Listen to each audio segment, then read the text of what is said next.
साथियों, देश में आरएसएस बीजेपी के द्वारा लगातार ओबीसी के लोगों का समर्थन लिया जाता है और फिर ओबीसी के खिलाफ में ही सारे काम किए जाते हैं। 2014 इलेक्शन के पहले नरेंद्र मोदी जी के द्वारा भावुक होकर ये बात कही गई कि मैं पिछड़ी जाति का हूं, इसलिए मेरा अपमान होता है, और इसके आधार पर ओबीसी का समर्थन, मैं ओबीसी हूं, इसके आधार पर नरेंद्र मोदी जी के द्वारा ओबीसी का समर्थन लिया गया और 2014 के चुनाव में नरेंद्र मोदी जी चुनाव जीतकर देश के प्रधानमंत्री हो गए। प्रधानमंत्री ओबीसी का समर्थन लेकर बनने के बाद ओबीसी के खिलाफ में कई सारे फैसले नरेंद्र मोदी जी के द्वारा किए गए, जिसमें एक बड़ा फैसला 314 ओबीसी के बच्चे जो यूपीएससी की परीक्षा पास किए थे, उनकी नियुक्ति को रोकने का काम किया गया। ओबीसी के बच्चों की स्कॉलरशिप बंद करने का काम किया गया और ओबीसी को बजट में कोई प्राविधान नहीं किया गया। तो लगातार आरएसएस बीजेपी के द्वारा ओबीसी का समर्थन हासिल करना और ओबीसी के विरोध में काम करना ये लगातार जारी है। सुप्रीम कोर्ट में नरेंद्र मोदी जी की सरकार के द्वारा ये एफिडेविट दिया गया कि हम ओबीसी की गिनती और जाति आधारित गिनती नहीं कर सकते। देश में जानवरों की गिनती होती है मगर ओबीसी की गिनती नहीं होती है। ये ओबीसी का एक बहुत बड़ा अपमान है।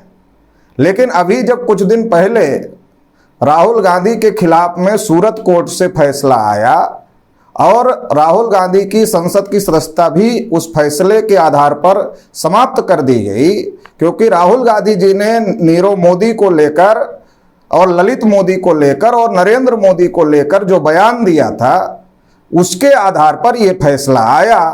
तो अभी भाजपा के द्वारा लगातार इस बात का प्रोपेगेंडा किया जा रहा है और ओबीसी के लोगों को गुमराह करने की कोशिश की जा रही है कि राहुल गांधी ने जो नीरव मोदी के खिलाफ बोला, जो ललित मोदी के खिलाफ बोला, वो ओबीसी समाज का अपमान है। लेकिन सवाल ये है कि क्या नीरव मोदी ओबीसी है, क्या ललित मोदी ओबीसी है? ना नीरव मोदी ओबीसी है, ना ललित मोदी ओबीसी है। इसके बावजूद भी बीजेपी के द्वारा ये मामला खड़ा किया जा रहा है ताकि 52% ओबीसी का समर्थन बीजेपी के लिए हासिल किया जा सके। लेकिन देश में जानवरों की गिनती करना मगर ओबीसी की गिनती नहीं करना, और ऐसे समय में जब पिछले 8 साल से देश के प्रधानमंत्री खुद अपने को ओबीसी कहते हैं और वो खुद ओबीसी हैं, तो भी ओबीसी की गिनती नहीं करना और जानवरों की गिनती करना, ये ओबीसी का सबसे बड़ा अपमान है। इसलिए ओबीसी समाज के लोग अब इस अपमान को बर्दाश्त नहीं कर सकते हैं और इसके खिलाफ में अब हम लोग आवाज उठाने का काम करें। राम मंदिर का ट्रस्ट बनाया गया। जब राम मंदिर का आंदोलन चल रहा था तो उस आंदोलन में ओबीसी के लोगों को आगे किया गया, चाहे वो विनय कटियार हो, चाहे वो कल्याण सिंह हो, चाहे उमा भारती हो, चाहे प्रवीण भाई तोगड़िया हो, चाहे रितंबरा हो, तमाम ओबीसी के नेताओं को आगे किया गया। लेकिन जब राम मंदिर का ट्रस्ट बना तो प्रधानमंत्री जी खुद अपने को ओबीसी कहते हैं, लेकिन उस ट्रस्ट में एक भी ओबीसी को शामिल नहीं किया गया। ये तमाम उदाहरण इस बात को साबित करते हैं कि बीजेपी के द्वारा, आरएसएस के द्वारा लगातार ओबीसी के लोगों का समर्थन हासिल किया जा रहा है और ओबीसी के खिलाफ में फैसले किए जा रहे हैं। ये ओबीसी का बहुत बड़ा अपमान है और एक ओबीसी का प्रधानमंत्री होने के बावजूद भी देश में जानवरों की गिनती करना मगर ओबीसी की गिनती ना करना, ये सबसे बड़ा अपमान है। और इसलिए राष्ट्रीय पिछड़ा वर्ग मोर्चा ने इस बात को तय किया है कि इसके खिलाफ में अब हम लोग राष्ट्रव्यापी आंदोलन चलाने का काम करेंगे।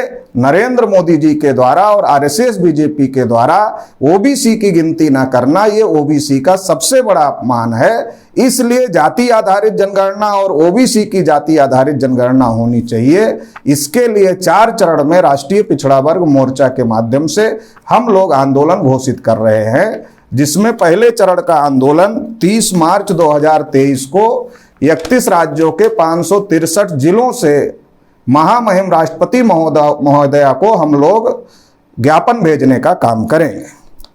दूसरे चरण में 5 अप्रैल 2023 को हम लोग 31 राज्यों के 563 जिला मुख्यालयों पर धरना प्रदर्शन करने का काम करेंगे।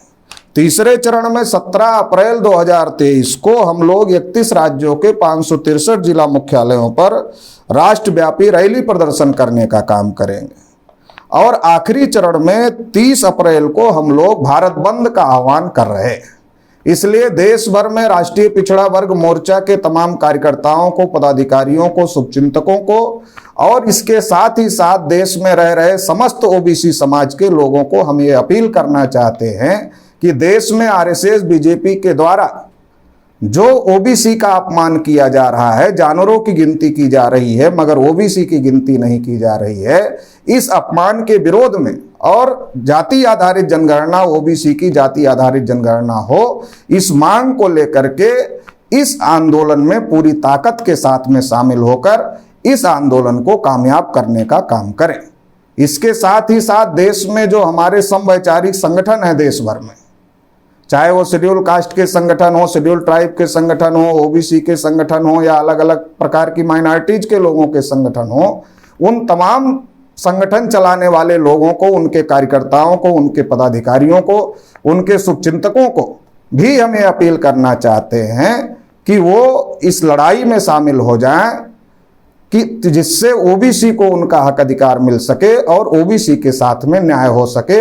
अगर ओबीसी को हक अधिकार मिलता है, ओबीसी देश की सबसे बड़ी आबादी है, तो देश में एक बहुत बड़ा जो वंचित समूह है उसके साथ न्याय होगा।